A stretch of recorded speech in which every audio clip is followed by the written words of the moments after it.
Greetings, everybody, and welcome back to Collectively Healing. I'm here today with my sister friends, Melissa and Katie, and we're here to talk about another topic that we women go through and need some collective healing on. Today's topic we chose was about addictions. So we're going to dive into that, and all of us have some good answers, I hope. Melissa, can I ask you, can you share with me and the viewers in your experience with addiction? My addiction was after it came after my last marriage with the abusive husband, and it turned into a sexual addiction. And one of that also deals with pain. So I guess I was afraid. Yeah. Okay. Katie, sorry. Katie, do you have any experiences with addiction that you care to share? Yeah, when we were looking into this topic, I was like, what has been my addiction? And I was thinking back on it, and I think that I had an addiction to drama, actually. To whatever the drama may be, where the drama made me feel safe. If there was drama, I felt safer because it was kind of what I grew up around. So it felt like, normal. Like fixing people. You know, you don't focus on yourself, so you're Captain Save-A-Ho to everybody else rather than yourself. So. Yeah. Well, I was thinking about this topic because some of the things we had discussed on our own just made me ponder, like, what does addiction mean? And I think I was born with addiction, because to me, an addictive personality is someone who is always trying to find something that soothes you immediately, satisfies you immediately. And I think I was born with that personality. You know, I was a very intelligent and wiry little kid, so always trying to get my way. And of course, when I was younger, and because of, other traumas, sex became an addiction, to soothe that need of being cared for, or being loved. And I had a chemical abuse addiction, alcohol, and the worst one was the crystal meth, which I have proudly can say I am 4 years permanently clean, and I've had clean time between them, but this is my longest, and I know that that demon has been exorcised. It was a lot of years using, lying, hiding. I never understood how people say people are functional addicts. That just doesn't make sense to me, because you really are not functioning in a reality-based world. And the next question I was going to get to is, when did you notice this was an addiction? Missy, when did you notice the physical pleasure and pain was an addiction? When things wouldn't, if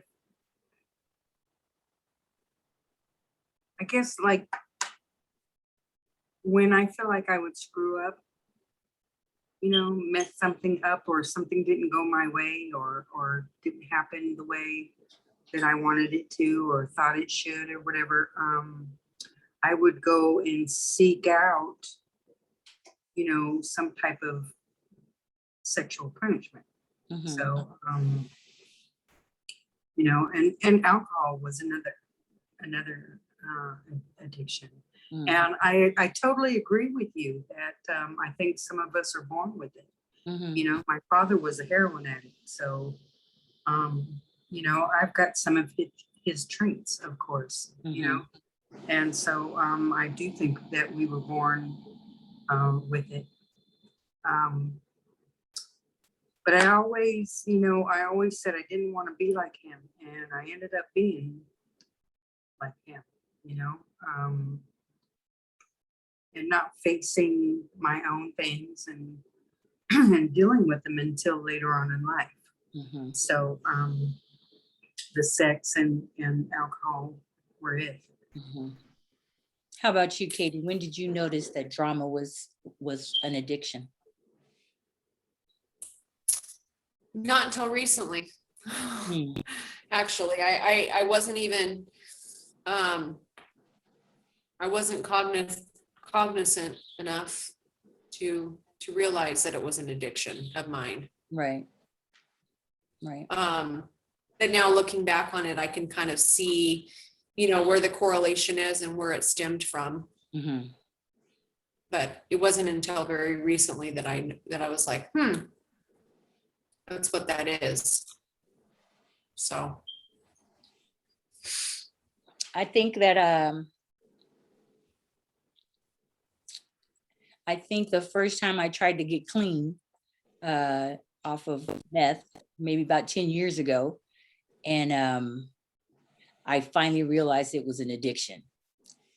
Like the mindset of a functioning addict, you think that because I had a job, I had relationships, although not very good, but because you have these kind of standards that the world says you need to have, you know, I could keep a job, I could, you know, keep a man, or,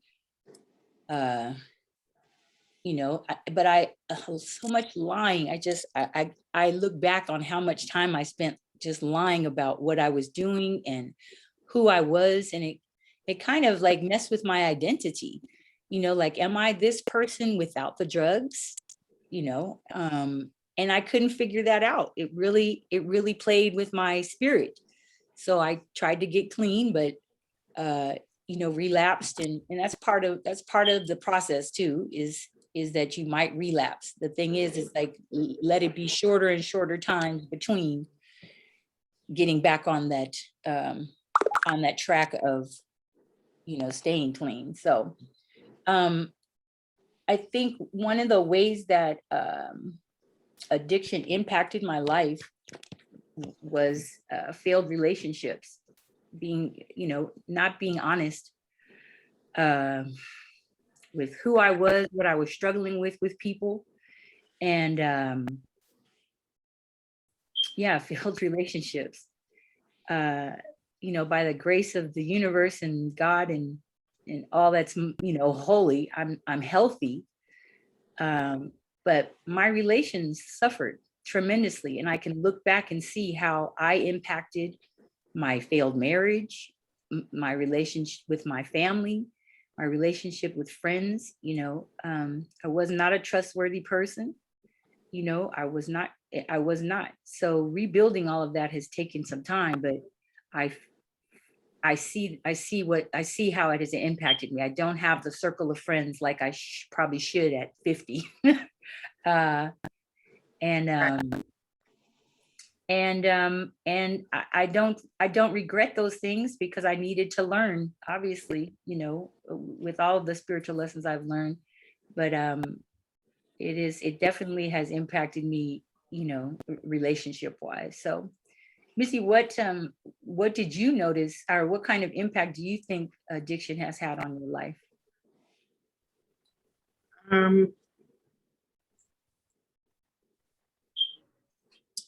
Not focusing on myself, on my own issues, you know, like I really had that, I keep saying Captain Save-A-Ho, but it's, you know, going to save other people, and rather than focusing on myself, you know, even after the kids were gone out of the house, I had all the time in the world to work on me, and instead of doing that, I became a swinger to, you know, Occupy your time. occupy my time and have that whatever connection that I was thinking with these people. And it I ended up being just as lonely as I was before. Mhm. You know, and and finally had to leave it alone and turn things around to look at myself and see where it is that I'm needing work on. Right. This, it was time, and you know, the universe just always makes it a way to keep putting you in your face until you deal with it. Right. So you keep getting these people, you know, that are just like you know, coming into your life, and A you know, reflection. Yeah.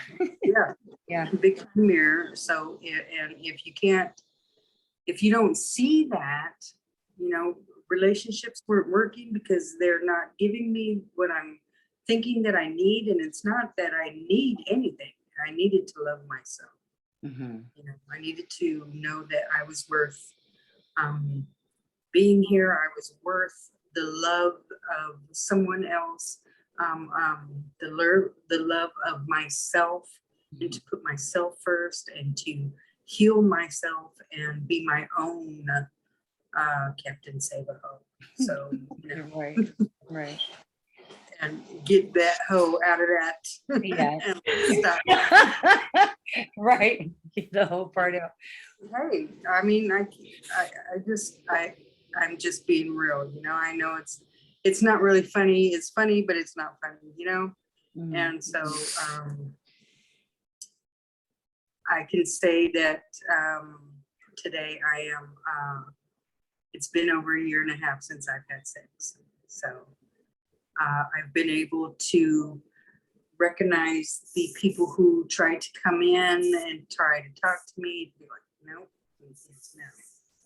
You know, my time now is very precious, and I am very picky when it comes to letting anybody in. Mhm. So, you know, that's the way it has to be. Yeah. Katie, what kind of impact do you think your addiction has had on your life? I think that it,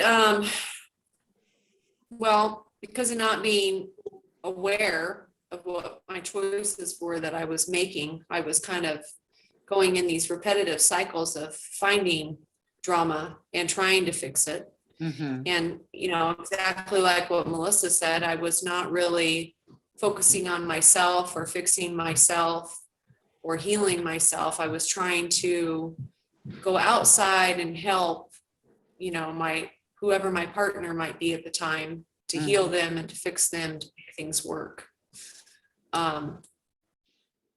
So yeah, that's how it's impacted my life. Yeah. So basically, all of us, how it impacted our lives at some point was we were not taking care of ourselves. We were focusing on outward stimuli or outward relationships, and not really taking care of most important, our center. And yeah.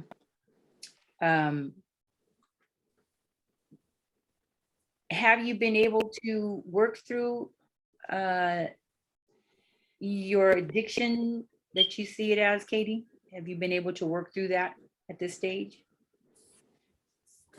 Well, I think that the first part of working through it is recognizing it. Absolutely. And seeing as that I just recognized it, I'm trying to be more cognizant of it. You know, what am I drawing into my life? What is this addiction of this of whatever drama it may be? And thinking, okay, it's really time for you to focus on yourself. What about you, Missy? Do you think you've worked through your addiction? I do. I don't feel the need to, you know, as a matter of fact, dealing with the breast situation, it's a control mechanism. I think because I was triggered just recently about it. Not being able to control a situation. So I used to go and like dye my hair all the time, spend money, and being triggered, I wanted to dye my hair. I wanted to go, because of that control. I'm kind of losing control of, myself, my own issue. Right. And but I recognized that and I pulled back. So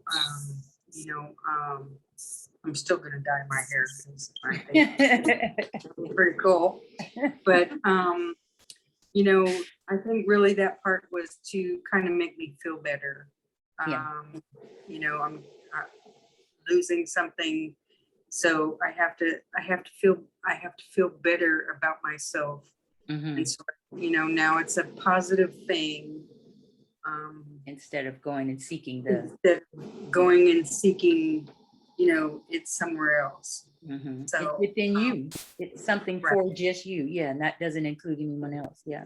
No one else. Yeah. And so, and it didn't last for very long. I pouted a little bit and I had a whole day and a half and to just sit and sulk and pout and never asked why me or anything, because I knew that, all of the stuff that I've done to my body throughout the years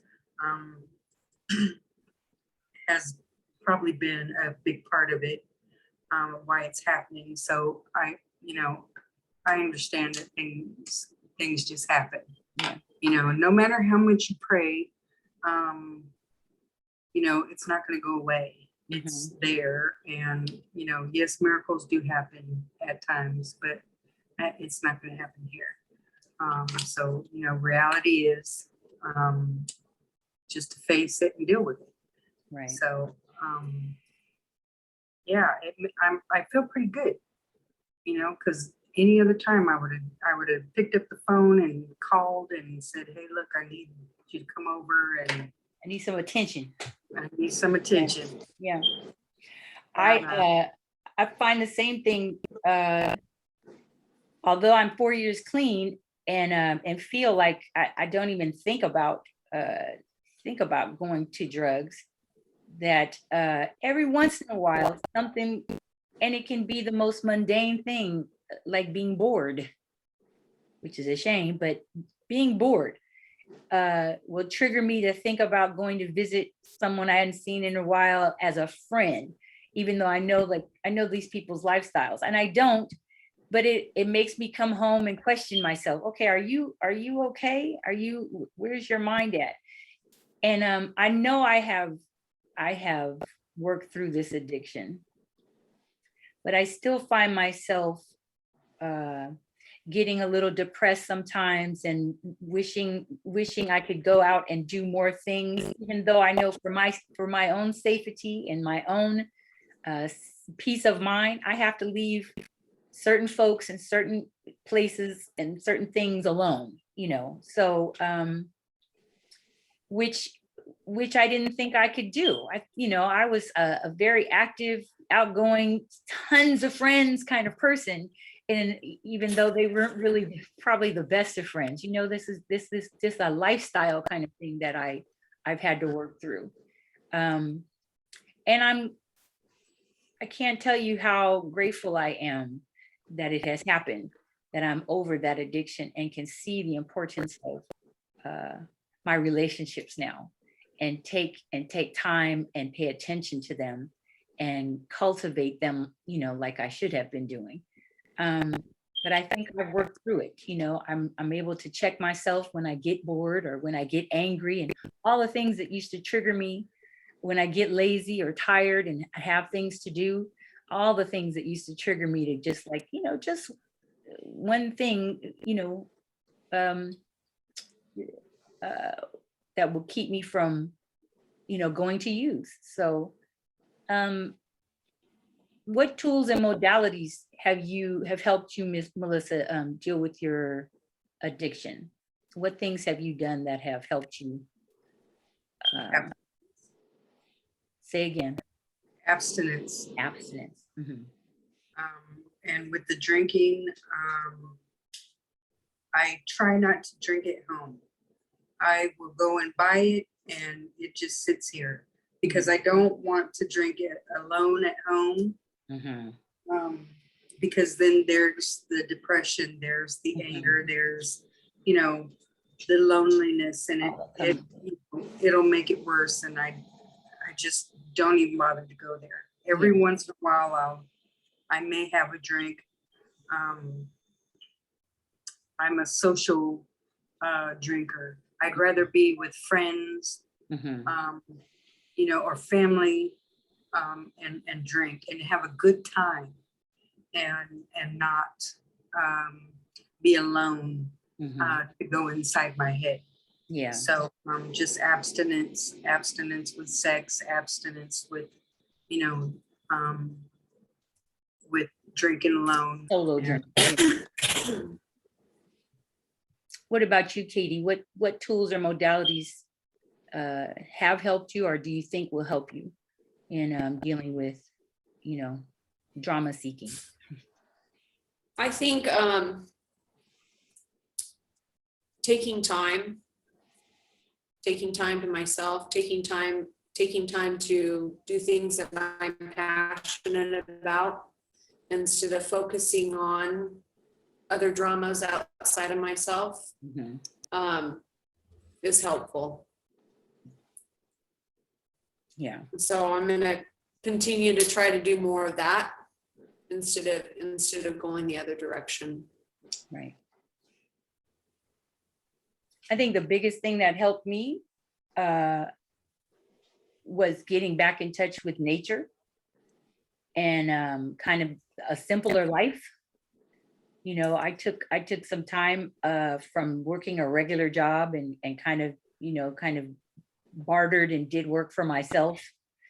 And I know that's not possible for most people. I'm blessed to have a situation where I have a place, a home I can be at, and not a lot of bills. I don't have children, so I don't have a lot of external responsibility except for the work I do in my family.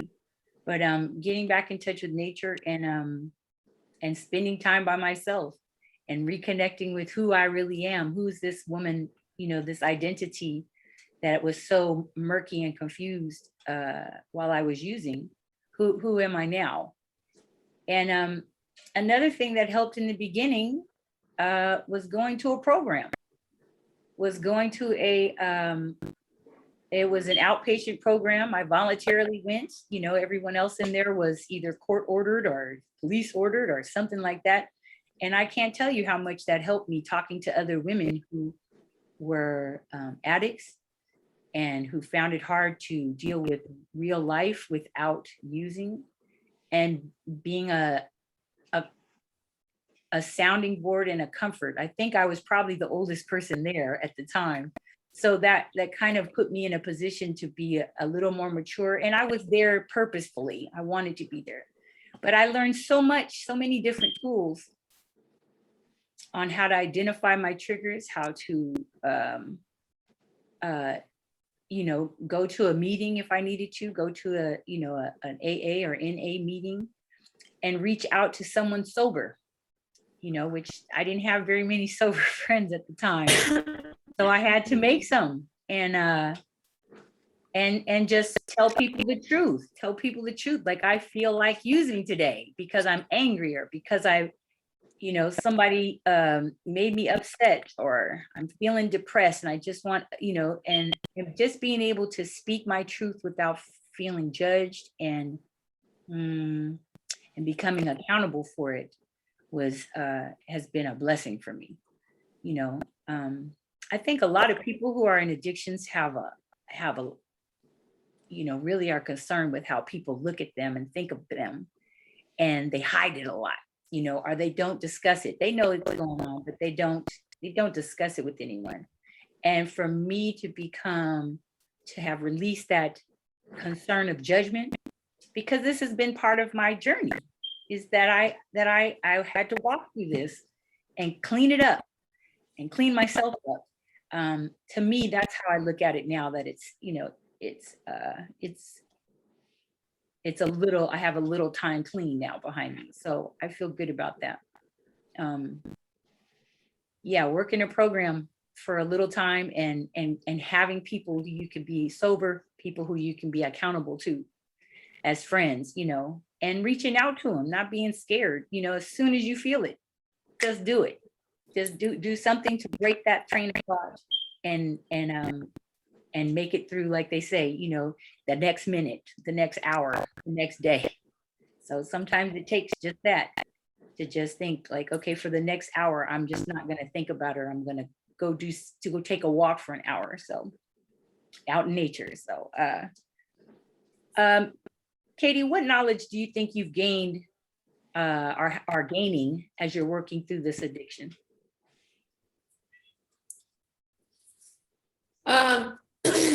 Awareness, I guess, is the biggest one. Awareness of where I'm at and what my place is, where it stemmed from, and how to focus on myself more so I'm not continuing it. Right. Missy, what about you? What knowledge do you think you've gained working through your addiction? That it's okay to not go and do those things, to just be in that moment and experience it without having to go and do all these things, and just be there. Know that it's only going to last for a little while, and be done and over with. And knowing what may trigger you, or how to just get up and deal with it in a different way. Right. Right. Something positive rather than hurting yourself to do whatever it was. Right. I think some of the knowledge I gained was a lot of self-knowledge, being able to be honest about my character and about my personality and about my behavior, and how it impacted other people. So it gets back to the relationships again. And really being able to self-soothe without something outside of myself has been a blessing, being able to, like I said, take a walk, call a friend. But just to piggyback on what you said, Melissa, that these negative feelings or the desires to help other people, and to ignore ourselves, there's temporary. They are literally temporary. And if we could just realize that and not dive into it and dwell on those things, I think that's how I've been able to work out of addictive personality, in that I don't need to self-soothe. If I'm feeling upset and depressed, I need to put myself someplace still and listen to some music, or watch a stupid TV show, just to get my mind off of it for a little while, so that I can come out the other side and be like, okay, I was feeling a little down about this, but here's what I can do. Because when you're in the moment, it kind of feels impossible to think of what next, what do I do? And I think that's has a lot to do with why people in addictive situations, because you don't have an immediate answer, you need an immediate solution. And the immediate solution usually goes to getting into the behavior again. So being okay with not having an answer has been a blessing for me as well. It has really taken a lot of stress off my head, because I was one of those people like, I need to solve it now. I need to know the details and solve it right now. And if I didn't, I was, I would, I felt I would break, or, or something would go wrong. And being okay to step back and say, it's going to play out how it's going to play out. And I'm satisfied with that. Being patient with myself has been a blessing as well. Yeah, learning to have patience and compassion for myself Mhm. has been one, because it's easy to tell other people, yeah, you gotta love yourself. You gotta have patience and just be compassionate. And then when it comes to you, it's like you're, Yeah. and, that's, you gotta do the same thing. You have to do the same thing. Yeah. Love yourself as no one else will ever, ever, ever love you. And be satisfied with where you are, and know that, It's just, every day is just a learning situation and growing. And especially now, that it's okay. If you fuck up, you don't do something right, it's okay. You don't have to go and get tied up and spend or whatever. or get high, or get involved in someone else's drama. Yeah. Absolutely. Or going and jump in somebody else's business. It's okay to just sit and be still and, be in that moment, but don't be in there too long, and go do something else. Yeah. Yeah. Well, it's all forms of distraction, Absolutely. every single one of these is like, okay, it's a form of how do I distract myself so I don't have to focus on this bullshit that I don't want to deal with. Right. Right. Absolutely. So I think I that's think learning to be okay with it, learning Yeah. to sit with it and feel it and be okay with it. Yep. Yeah. I was going to say that's the biggest thing. That's the biggest thing with people who are in addiction, is that it's so hard to sit in your own self and your own feelings, and not, not have the, the wheels turning and churning about, why is this? What is this? How can I, how do I solve this? And being okay just not to have an answer right away. Yeah. Allow that time and patience for things to come your way, instead of having to go get it. I got to go get it.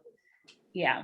Being still in your own mind is definitely a hard lesson and a hard habit to develop, not to make a quick judgment, or we all are humans. We all are created to have emotions, and but they're not created for us to sit in them and dwell on them. They're created to fire us up, motivate us, and do something for us, and not being taught really how to deal with your emotions properly, I think is one of the, one of the things that is best, for people who are in addictions or who have kids. Like, you really got to focus on that. Like, how do I deal with being angry? And I, instead of just like, a child will want to hit immediately, or scream or holler. Like, how do you teach a child not to do that?